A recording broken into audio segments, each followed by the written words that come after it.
আমি পড়াশোনা কমপ্লিট করার পর অনেক স্বপ্ন নিয়ে কৃষিতে আসি। শুরুতেই আমি অন্যান্য কৃষকদের মতোই রাসায়নিক সার এবং রাসায়নিক কীটনাশকের মাধ্যমেই আমরা কৃষিকাজ চালিয়ে যেতে থাকি। তো একটা পর্যায়ে দেখি আমি রাসায়নিক সার এবং রাসায়নিক কীটনাশক ব্যবহার করতে করতে যে পরিমাণ সার এবং কীটনাশক এই বছর দেই, তার পরের বছর তার চেয়ে দ্বিগুণ দেওয়া লাগে, তার পরের বছর তার চেয়ে দ্বিগুণ দেওয়া লাগে। তা না হলে আমি পূর্বের বছর যেই পরিমাণ ফসল পেতাম সেই ফসলটা আর ফিরে পাচ্ছি না। তো এটা থেকে বেরিয়ে আসার জন্য আমি অনেক চেষ্টা করি। খুঁজতে বিগত 1 বছর আগে আমি ওয়েব ফাউন্ডেশনের পক্ষ থেকে একটা প্রশিক্ষণের ব্যবস্থা পাই।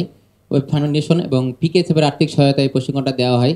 ওখান থেকে ওনারা আমাদের শিখিয়েছে কিভাবে পরিবেশ বান্ধব কৃষি করতে হয়, কিভাবে প্রাকৃতিক সম্পদের উপর নির্ভর করে কৃষিকে জৈব পদ্ধতিতে কৃষিকাজ করা হয়, কিভাবে একটি দেশি গাভী থেকে 90 বিঘা জমি চাষ করা সম্ভব হয়। আমরা এই প্রশিক্ষণগুলো ওনাদের কাছ থেকে পেয়ে নিজেকে অনেক কৃতজ্ঞ মনে করছি। সেই পরিপ্রেক্ষিতে আমি বাড়িতে আমার জৈব কম্পোস্ট, কেঁচো কম্পোস্ট এগুলো স্থাপন করি এবং পাশাপাশি জৈব বালাইনাশক, জৈব উদ্দীপক এবং জৈব কীট বিতারক এগুলো নিজে উৎপাদন করছি এবং আমার কৃষিক্ষেত্রে ব্যবহার করছি।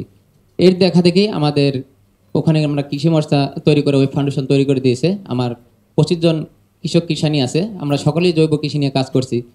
তা আমাদের এই জৈব কৃষি ব্যবহারের মাধ্যমে উৎপাদিত ফসলগুলা শুনে খুশি হবেন, বাজারে পাঠাইলে যে কোনো ফল এবং সবজি চাইতে আমাদের ফল এবং সবজিটা আগে বিক্রি হয় এবং বাজার মূল্য থেকে 5 টাকা কেজিতে 10 টাকা বেশি বিক্রি হয়।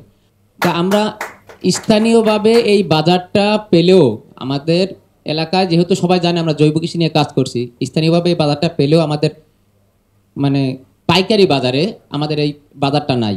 যেখানে আমরা যদি আমাদের উৎপাদনীয় পণ্য পাঠাই, সেখানে তারা কি করে ওই রাসায়নিক কীটনাশক এবং রাসায়নিক মিশ্রিত সার মিশ্রিত ফসল যেভাবে বিক্রি হয় সেভাবে বিক্রি করতে হয়। তা আমি আমাদের এই ব্যবস্থা থেকে যেন আমরা বেরিয়ে আসতে পারি, আপনাদের সেদিকে সদয় দৃষ্টি থাকবে।